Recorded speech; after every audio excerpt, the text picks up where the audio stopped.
बाबूजी ने 3 फेरे लिए थे केवल, गठजोड़ा खोल देते हैं वो नवयुवती फुलम दे अपने अश्रुपूरित निगाहों से बाबूजी की तरफ देखती है कि बीच मझधार में, फेरों के बीच में बाबूजी कहते हैं कि कर्तव्य बहुत बड़ी चीज होती है, कर्तव्य पालन करना ज्यादा जरूरी है, वरना आज के बाद कोई व्यक्ति वचनों पर भरोसा नहीं कर पाएगा। रघुकुल रीत सदा चली आई, प्राण जाई पर वचन ना जाई। शादी ब्याह होते रहेंगे, देवल को दिए हुए वचन झूठे नहीं जाने चाहिए। बाबूजी कहते हैं देवल को कि देवल चलो, बाबूजी कहते हैं फूलम देखो कि जिंदा रहे तो वापस आऊंगा मैं तुमसे शादी करने के लिए, बाकी वाले 4 फेरे और लूंगा मैं तुमसे। बाबूजी युद्ध में लड़ते हुए शहीद होते हैं। बाबूजी और बाबूजी के बड़े भाई थे बुड्ढू जी, दोनों युद्ध में लड़ते हुए शहीद हो गए थे। 3 फेरों के बाद आ गए थे। एक नौजवान जो अपनी शादी बीच में छोड़कर केवल इसलिए आ गया था कि गायों की रक्षा की जानी जरूरी है। एक नौजवान जो शादी बीच में छोड़कर इसलिए आ गया कि उसके वचनों की रक्षा की जानी जरूरी है। हम ऐसे लोगों को पूजते हैं।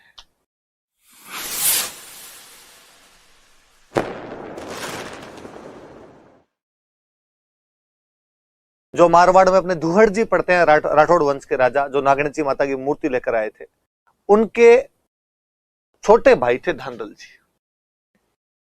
तो मारवाड़ के राठौड़ वंश के राजा दुहड़ के छोटे भाई है धांधल जी, पाबूजी उनके बेटे हैं। तो देख लो मैंने पाबूजी के नाम क्या लिखा, पाबूजी राठौड़, क्योंकि पाबूजी मारवाड़ के राठौड़ वंश से बिलोंग किया करते थे। ऐसी कहानियां हैं कि बाबूजी की जो मम्मी थी वो परी थी, एक अप्सरा थी। कहते हैं भाई परियां आसमान में रहती है पर वो कभी कभी धरती पर घूमने के लिए आती है। यूं कभी उनका जी कर जाए कि थोड़ी वॉक करके आते हैं तो अपने धरती पर आते हैं, पर वो रात के टाइम आती है। क्यों रात के टाइम क्यों आए? कि दिन के टाइम में जाएंगे तो लोग देख लेंगे, और यदि उनको कोई लोग देख लेते हैं तो कहते हैं वापस नहीं जा पाती, फिर उनको यहीं पे रहना पड़ता है। इसलिए वो रात के टाइम में उतरती है।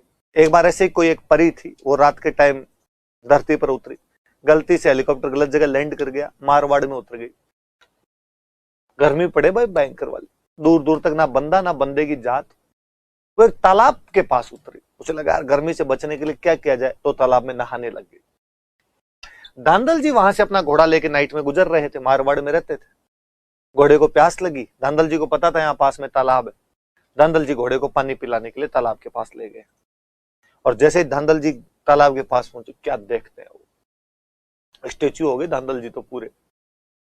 उस परी का थोड़ी देर में ध्यान गया कि मुझे कोई आदमी लगातार एक टक देख रहा है। उस परी ने देखकर कहा कि मिस्टर तुम जो कोई हो पर धांधली कर रहे हो, ये गलत काम है, इस प्रकार से नहीं देखना चाहिए।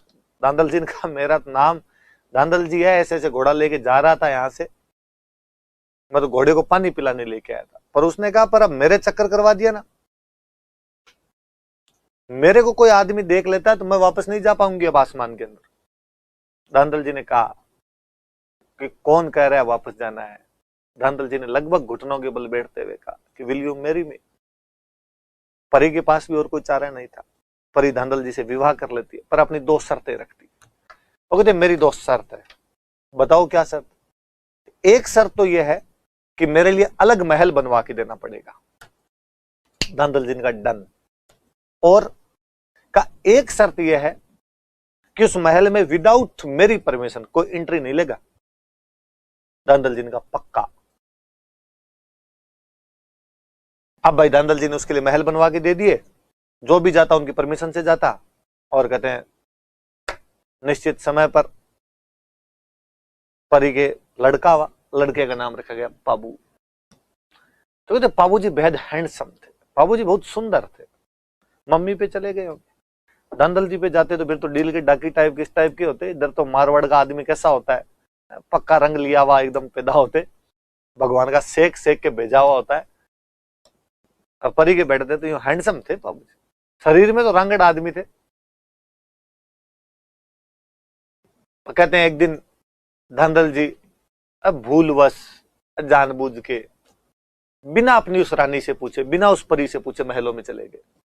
और उस दिन वो महलों में गए तो क्या कोतक देखते हैं कि वहां पर एक शेरनी एक बच्चे को दूध पिला रही है। ये क्या है? और जैसे उस शेरनी ने धांधल जी को देखा शेरनी ने रूप परिवर्तन किया, वो परी बनी और उसने कहा मिस्टर धांधल जी, मैंने इसीलिए मना किया था आपको कि कभी भी इन महलों में मेरे से बिना पूछ के नहीं आना, क्योंकि मैं परी हूं, मेरे पास शक्तियां हैं कि मैं जब भी यहाँ पे अकेली रहती हूं तो मैं अपना रूप परिवर्तन कर लेती हूँ। और चूंकि आपने अपना कॉन्ट्रैक्ट तोड़ दिया, अब मैं यहां पर नहीं रहूंगी, अब मैं यहां से जाऊंगी। एक मम्मी के अपने बच्चे के प्रति दो इच्छाएं होती है, दूध पिला के थोड़ा बड़ा करे, थोड़ा बड़ा हो जाए तो उसे अपने पीठ पर झुलाए, कंधों पर खिलाए। अब मैंने थोड़ा बड़ा तो कर दिया, लेकिन पीठ पे झुला नहीं सकी, कंधे पे खिला नहीं सकी, अब तुम जानो, तुम्हारा काम जानो। परी तो सुमंत्र होगी। धांधल जी के एक और रानी थे कमला दे, कहते उन्होंने बाद में पाबू जी का पालन पोषण किया था। तो ऐसी कहानी है कि पाबू जी की वास्तव में तो मम्मी परी थी, पर चूंकि पालन पोषण कमला दे ने किया था, हम तो उनकी माता कमला दे को मानते हैं। पाबू जी की रानी थे, उनका नाम था फूलम दे। दोनों नाम आते हैं, फूलम दे नाम भी आता है और उनका एक नाम और आता है, उनका नाम आता है कि सुप्यार दे। अमरकोट पाकिस्तान के अंदर एक जगह पड़ती है, अपने पढ़ते हैं हिस्ट्री के अंदर कि हुमायूं जब यहां से मालदेव से सहायता मांगता है, फिर यहां से भाग गया था मुल्ला सुर्ख के कहने पर, और अमरकोट में वीरसाल सोढ़ा के पास में शरण ली थी, है ना। तो अमरकोट एक रियासत थी जहां पर एक राजा थे सूरजमल सोढ़ा, उन सूरजमल सोढ़ा की बेटी थी फूलम दे। कई जगह नाम सुप्यार दे भी लिखा आता है। मुझे याद आता है जब हम पढ़ा करते थे, दिलीप सर हमें हिस्ट्री पढ़ाते राजस्थान की, और सर ने लिखवाया कि उनकी पत्नी का नाम फूलम दे था या सुप्यार दे था। तो एक लड़के ने कहा सर सही सही बताओ, फूलम दे था या सुप्यार दे था। सर ने यार फूलम दे था, पर कई जगह बच्चे करते रहते हैं सर हमने सुप्यार दे भी पढ़ा था, सुप्यार दे भी पढ़ा था, तो मैंने सुप्यार दे भी लिखवा दिया। बच्चे ने कहा नहीं सर एग्जैक्टली बताओ क्या था, फूलम दे था या सुप्यार दे था। तो सर हंसते थे कि नाम तो देखो फूलम दे था, पर बाबूजी गीत गाते होंगे दे दे प्यार दे अच्छा प्यार दे सुप्यार दे, तो एक नाम और हो गया होगा, बाकी नाम तो फूलम दे था। तो आप भी दोनों याद रखना भाई, फूलम दे और सुप्यार दे, जो आए वो कर लेना। बाबूजी के दो दोस्त, खास दोस्त थे, वो थे चांदा और डामा। दो भील जाति के भाई थे, चांदा और डामा। ये बाबूजी एकदम खास आदमी थे, खास दोस्त थे एकदम। बाबूजी इनके साथ ही चिल करते फिर कभी। उनकी घोड़ी जो थी उसका नाम था केसर काल। अभी मैं बताऊंगा घोड़ी की बातें और बताऊंगा। और उनका मेला बाबूजी का है, इन कोलूमंड गांव में इनका बहुत बड़ा मंदिर है, जहां पर चैत्र की जो अमावस्या आती है उसको इनका बड़ा क्या लगता है, मेला लगता है। अब अपने यहां से आगे शुरू करते हैं। कहते हैं बाबूजी का शादी का दिन आया, निश्चित दिन तय हुआ कि बाबूजी की शादी है। बाबूजी तैयार हुए, सिर पे कलंगी, तुर्रे, एंटीना सब लगाए बाबूजी ने, शेरवानी। एंटीना पे हंसी मत, वाकई एंटीना लगता है। जो भुगत भोगी आपके आसपास उनको पूछ लेना, साफे में एंटीना भी लगता है, आपके भी लग जाएगा ब्याह होगा तब, है ना। तो सब लगाए भाई, एकदम बाबूजी तैयार हुए, बहुत सुंदर लगे बाबूजी। बींद वैसे ही फूट रहा लगता, फिर बाबूजी और फूट रहे, ऊपर से इतने कपड़े पहन ले, बींद बने तो और फूट रहे लगे। चांदा और डमा भी खास दोस्त, एकदम कोट पैंट पहन के तैयार हो रखे चांदा और डमा। बाबूजी के एक राइट में खड़ा, एक लेफ्ट के अंदर खड़ा। और उन्होंने बाबूजी का, चांदा और डामा ने कहा, दूल्हे के दोस्त पूरे तैयार होके रहते हैं। बाबूजी का यार बाबूजी बाकी सब चीजें ठीक है, एक थोड़ा सा लफड़ा है। क्या यार, घोड़ी अच्छी नहीं है अपने पास में, बिना घोड़ी के बींद कैसे जचे। घोड़ी अच्छी, आप जितने सुंदर हो उतनी सुंदर घोड़ी भी तो होनी चाहिए। बाबूजी ने कहा क्या करें, तो घोड़ी तो जो अपने पास है वही रखनी पड़ेगी। क्या इलाज हो सकता है तुम बताओ, देखिए चांदा डामा। चांदा डामा ने कहा जब अपने गांव में एक महिला है देवल, इनके गांव में एक देवल नाम की महिला हुआ करते थे। देवल नाम करके एक चारण महिला हुआ करते थे। देवल नाम करके के चारण महिला हुआ करते थे। कहा उनके पास एक बहुत अच्छी घोड़ी है केसर काल में। जो मैंने बाबूजी घोड़ी बताई केसर काल में, वो वास्तव में देवल नाम की एक चारण महिला की घोड़ी थी, इनके गांव की एक महिला थी, कि उनके पास एक बहुत अच्छी घोड़ी है। और वो जो घोड़ी है, आपने उधर से फोटो दिखाई है कि स्क्रीन पे? अरे वो फोटो मुझे नहीं दिख रही, आपको दिख रही है ना, तो आप क्लास में पढ़िए। मुझे नहीं दिखती है फोटो, स्क्रीन पे आपके आती रहती है। तो बाबूजी महाराज की फोटो है, देख ली, कहानी चल रही है, कहानी सुनो। आलतू में इधर उधर लग जाते हो बातें। तो चांदा और डामा देवल के पास गए, और चांदा और डामा ने देवल को जाके कहा कि देवल भाई आपकी घोड़ी दे दो केसर काल में, बाबूजी शादी के लिए तैयार हो रखे हैं, बाबूजी शादी करने जाएंगे, अपने राजकुमार हैं, सुंदर लगेंगे, शोभा बढ़ेगी मारवाड़ की। देवल भाई ने कहा बात तो भली है तुम्हारी, पर घोड़ी दूं कैसे मैं? मेरी गायों को चराने वाला ग्वाला जब जाता है तो घोड़ी साथ में लेके जाता है, और घोड़ी मैंने आपको दे दी तो ग्वाला फिर क्या लेके जाएगा? और पहले गायों की लूटपाट हुआ करती थी, कल को गायों की कोई लूटपाट हो गई, बिना घोड़ी के ग्वाला पैदल आएगा, तब तक गायों को पता नहीं कहां लुटेरे लेके चले जाएंगे। घोड़ी होगी, फटाफट गांव आएगा, बताएगा। देवल ने घोड़ी देने से मना कर दिया। चांदा डामा पाबूजी के पास आएगा, पाबूजी घोड़ी तो केसर कालमी है, बींद बनो तो केसर कालमी पर चढ़ो, बाकी सब मोह माया है। आप मांग के देखो एक बार, आप बींद दो, आप राजकुमार हो, मना नहीं करेंगे। बाबूजी गए देवल भाई के पास, देवल भाई ने साफ साफ बात दोहरा दी कि बाबूजी मेरी गायों की रक्षा कैसे होगी, घोड़ी आपको दे दी तो। बाबूजी ने कहा देवल भाई मैं वचन देता हूं आपको कि यदि आपकी गायों की लूटपाट हो जाती है तो मैं आपकी गायों को बचाने के लिए आऊंगा।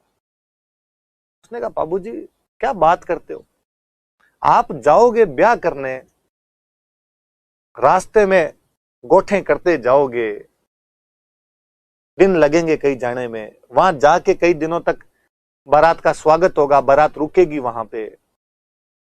पहले भाई महीने महीने बारात रुक जाया करती थी, रियली महीने महीने बारात रुक जाया करती थी। मतलब अपने दादाजी की शादी तक 3-3 दिन बारात रुकी होगी, पूछ लेना आप घर पे, तो दादाजी की शादी वाले बता देंगे हाँ भाई 3 दिन बारात रुकी थी हमारी। तो राजा महाराजाओं की बारात तो 1 महीने और रुक जा रही है, तो कितने साल पहले की बात है। तो आप वहां जाओगे, ये सब चीजें होगी, वहां पर टाइम लग जाएगा आपको, मेरी गायों की रक्षा कैसे करोगे बाबूजी आप? बाबूजी ने कहा देवल भाई मैं वचन देता हूं आपको, यदि आपकी गायों की लूटपाट हो जाती है तो मेरे पास एक समाचार भेजना, मैं यदि रास्ते में जा रहा हुआ तो मैं बीच में से वापस आ जाऊंगा, मैं यदि वहां पहुंच गया और बैठा हूं तो वापस आ जाऊंगा, मैं तोरण मार रहा हूं तो बिना तोरण मारे वापस आ जाऊंगा, मैं खाना खा रहा हुआ तो खाना छोड़ दूंगा, नहाता हुआ तो नहाना छोड़ दूंगा, फेरे लेता हूं तो फेरे छोड़ दूंगा, देवल भाई आपकी गायों की रक्षा करूंगा। इतना कहा देवल भाई ने कहा ले जाओ भाई। बाबूजी पहुंचे भाई, अमरकोट पहुंचे। वास्तव में केसर काल में जितनी बताई हुई थी उससे ज्यादा यूं छबीली घोड़ी थी एकदम। बाबूजी उसके ऊपर बैठे तो क्या लगे बाबूजी, अमरकोट की महिलाएं यूं दूर दूर से देखने के लिए बाबूजी को। गांव में अभी भी रिवाज होता है कि जब बारात आती है, दूल्हा जब घोड़ी पर बैठकर जाता है तोरण मारने के लिए, ससुराल तक जाता है, तो ससुराल वो जो गांव होता है उस गांव की जो महिलाएं होती है वो अपने घरों की छतों पे चढ़ जाती है, छतों पे चढ़ चढ़ के देखती है, और गांव वाली महिलाओं को देखने का तरीका और जोरदार होता है, यूं 2-2 अंगुलियों में कर करके और देखती रहती है। मतलब नया तो घूंघटे को ऊपर लिया, इधर से अपने एकदम यूं दूरबीन लगाई और दूरबीन लगा के देख लेती है, और महिलाएं हुजूम हुजूम उमड़े भाई बाबूजी को देखने के लिए। चारों तरफ बातें हो, क्या घोड़ी है, कितना सुंदर नाचती है। पहले घोड़ियों को नचाया करते थे, दूल्हा घोड़ी को नचाता था। पहले भाई दूल्हे यूं डील के डाकी हुआ करते थे तो घोड़ी को नचा भी लिया करते। आजकल वाले दूल्हे के साथ तो 2 आदमी इधर चलाने पड़ते हैं, 2 इधर चलाने पड़ते हैं कि गिर नहीं जाए कहीं, चक्कर आते रहते हैं दूल्हे को, घोड़ी गिरा नहीं दे इसको कहीं पे। तो बाबूजी शानदार आदमी थे, घोड़ी वोड़ी नचाई बाबूजी ने। अमरकोट वालों को बहुत बुरा लगा, अमरकोट वालों ने कहा अच्छा यार ये ठीक है, ऐसी क्या घोड़ी है तुम्हारी। और अमरकोट वालों ने कहा कि दौड़ करवा लो, तुम्हारी घोड़ी के हमारा घोड़ा ले गया था। बाबूजी का साड़ा आया एक, उसने कहा दौड़ कराओ। बाबूजी ने कहा ओए हमारी घोड़ी इतनी दूर चल के आई है, तेरा घोड़ा अभी जस्ट खुल के आया है, तो कैसे दौड़ हो सकती है। उसने कहा डर गए बस। बाबूजी ने कहा ये बात है करवा लो। बाबूजी का साड़ा और बाबूजी दोनों घुड़दौड़ करवाते। बाबूजी केसर कालमी पे, वो अपने घोड़े पे, केसर कालमी जीतती है। अब तो भाई सब चारों तरफ और बातें, अरे घुड़दौड़ में और जीत गई, थकी हुई घोड़ी भी जीत गई थी। अब जब बाबूजी तोरण मारने के लिए पहुंचे तो उन अमरकोट वालों ने तोरण ऊंचा बांध दिया। अब देखेंगे तोरण कैसे मारेंगे। तोरण मारना हिंदी का एक मुहावरा है जिसका मतलब होता है शक्ति प्रदर्शन करना। क्या इतनी ऊंची बांध दी अब तोरण, अब कैसे मारेंगे देखते हैं। आजकल तो ये भी भगवान जाने कैसे है, आजकल तो तोरण को लटका देते हैं, दूल्हे को कहते तलवार लग जाए तो ठीक है, वरना थोड़ा और लटका देते, लो जो सा लगा दो आप तो धीरे से तलवार। ऐसे क्या है, दूल्हा खड़ा हो जाए घोड़ी पे, खड़ा होकर लगा दे, तो खड़े होने में तो डर लगे गिर नहीं जाए, टल्ले आते रहते हैं दूल्हे को खुद को ही। पर भाई बाबूजी जब देखते हैं ऊंचा बंदा और ये सब सामने मुस्कुरा रहे हैं, बाबूजी लगे अच्छा ये बात। बाबूजी केसर कालमी पे हाथ फेरते हैं। बाबूजी कहते हैं उसको कि मत ना दीजे केसर थारो मारो पोत, मत ना लजाए आज राठौड़ारी जातड़ी। कि केसर आज तेरा और मेरा भेद मत दे देना, आज मारवाड़ के राठौड़ वंश को लज्जित मत कर देना, देख ले वो है। केसर ने भी मानो इसे सिर हिलाया, बाबूजी चिंता मत करो, आप थोड़ा सा डांस वांस करवाओ, बाकी मैं देख लूंगी। बाबूजी जो ढोल बजा रहा था उस लड़के को कहते हैं कि ढोली रा बेटा तू तो मदरो ढोल बजा, कोई ढोल रे धमाके मारी केसर घोड़ी नाची। कि ढोल के धमाके केसर नाचे कि धीमा धीमा ढोल बजा, धीमा धीमा ढोल बजा। केसर नाचने लगी, नाचती केसर के बाबूजी ने लगाम खींची, केसर अपने अगले दोनों पैर गढ़ के कंगूरे पे टिका देती है। बाबूजी ने आराम से घोड़ी पे एकदम ऊपर जाते हुए वहां पे तोरण मारा। कहते केसर जब वापस अपने पैर उतारती है अगले, तो दोनों ईंटें उतार के लाई थी ऊपर से कंगूरे की। और लोगों ने और वाह भाई, अरे थू थू, जितनी सुंदर घोड़ी उतना छबीला राजकुमार। मुझे वो कहानी बहुत अच्छी याद आती है, लक्ष्मी कुमारी चुंडावत की कहानी है जिसके अंदर ये वर्णन है जो मैं आपको सुना रहा हूं। उस कहानी में आ गया कि जैसे ही केसर कालमी ने अपने पैर रखे और बाबूजी ने तोरण मारा, वहां फूलमदे की जितनी सहेलियां खड़ी थी वो मन ही मन जल भून गई। और फूलमदे उस दिन फूली नहीं समाई थी। फूलमदे को लगा कि अपने आला साडे आला सरदार, और बाकी लड़कियों को लगा कि ओ नो, इसका इतना अच्छा है, हमारा पता नहीं कैसा आएगा। बाबूजी फेरों के अंदर जाके बैठे। बाबूजी ने 3 फेरे लिए थे अभी तक, फूलमदे के साथ में 3 फेरे कंप्लीट किए हुए थे। इतने में देवल, जिनकी वो केसर कालमी थी, जिसको बाबूजी कह के गए थे कि तुम्हारी घोड़ी की मैं रक्षा करूंगा, वो वहां पर आई और उसने आगे बाबूजी को धमकाना शुरू किया, दकालना शुरू किया। शर्म नहीं आती तुम्हें? तुमने कहा था कि मेरी घोड़ी लेके जाओगे पर गायों की रक्षा करोगे, अब बेटे फेरे ले रहे हो यहां पर। मैंने कहा था तुम रम जाओगे वहां जाके ससुराल के अंदर, मेरी गायों को ले गया, मेरी गायों को कौन बचाएगा? बाबू ने कहा कि देवल भाई शांत रहो, मुझे पूरी बात बताओ, क्या बात हुई, कौन ले गया आपकी गायें?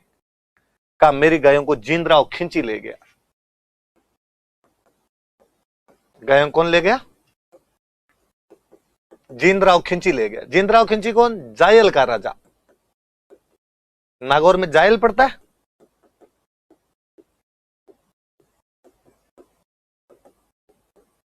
जायल का राजा था जींदराव खिंची, ये ले गया कि मेरी गायों को जींदराव खिंची ले गया, जायल का राजा ले गया।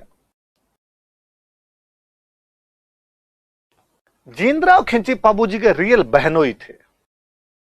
तो आपको लगेगा कि सर बहनोई थे तो फिर ब्याह में क्यों नहीं आए बाबूजी के? तो कई बार जवाई साहब नाराज हो जाते हैं। जीजा जी के और फूफा जी के नाराज होने के कोई कारण थोड़ी होते हैं। हर मैंने तो ऐसा कोई ब्याह देखा नहीं जिसमें गांव में कोई जीजा जी फूफा जी नाराज नहीं। इस बात पे नाराज हो जाएगी, चाय ठंडी आई, पहले इनको पकड़ा दी थी फिर मुझे पकड़ाई, खाना लेट आया था, रोटियां तुम्हारी जली हुई थी, किसी बात पे जीजा जी नाराज हो सकते हैं। थोड़ी थोड़ी देर में धमकियां देते रहते हैं, वापस चला जाऊंगा। पर जींदराव खिंची के तो ऐसी लड़ाई भी नहीं थी। जींदराव खिंची के परिवार में और बाबूजी के परिवार में शादी के बाद से बननी बंद हो गई थी। जींदराव खिंची बाबूजी की बहन से शादी करके वापस गया था, उसके बाद में इनके आपस में बनती ही नहीं थी। जींदराव खिंची शादी में नहीं आया था बाबूजी की, उल्टा जींदराव खिंची तो इसमें था कि जब बाबूजी बारात लेके जाएंगे तब मैं इनके गांव पे हमला करके इनकी गायें लूट लूंगा। और उसने वैसा ही किया। जैसे बाबूजी यहाँ से निकले उसे पता चला गांव में पुरुष तो है नहीं, रक्षा तो करेगा कौन, वो गायों को लूट के ले जाता है। और देवल ने कहा कि वो जींदराव खिंची हमारी गायों को लूट के ले गया। बाबूजी ने 3 फेरे लिए थे केवल, गठजोड़ा खोल देते हैं वो नवयुवती फूलमदे अपने अश्रुपूरित निगाहों से बाबूजी की तरफ देखती है कि बीच मझधार में, फेरों के बीच में बाबूजी कहते हैं कि कर्तव्य बहुत बड़ी चीज होती है, कर्तव्य पालन करना ज्यादा जरूरी है, वरना आज के बाद कोई व्यक्ति वचनों पर भरोसा नहीं कर पाएगा। रघुकुल रीत सदा चली आई, प्राण जाई पर वचन ना जाई। शादी ब्याह होते रहेंगे, देवल को दिए हुए वचन झूठे नहीं जाने चाहिए। बाबूजी कहते हैं देवल को कि देवल चलो। बाबूजी कहते हैं फूलमदे को कि जिंदा रहे तो वापस आऊंगा मैं तुमसे शादी करने के लिए, बाकी वाले 4 फेरे और लूंगा मैं तुमसे।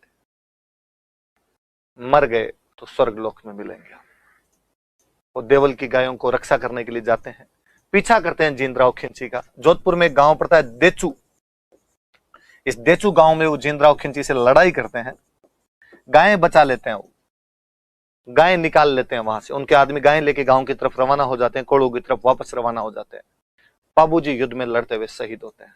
पाबूजी और पाबूजी के बड़े भाई थे बुड्ढू जी, दोनों युद्ध में लड़ते हुए शहीद हो गए थे।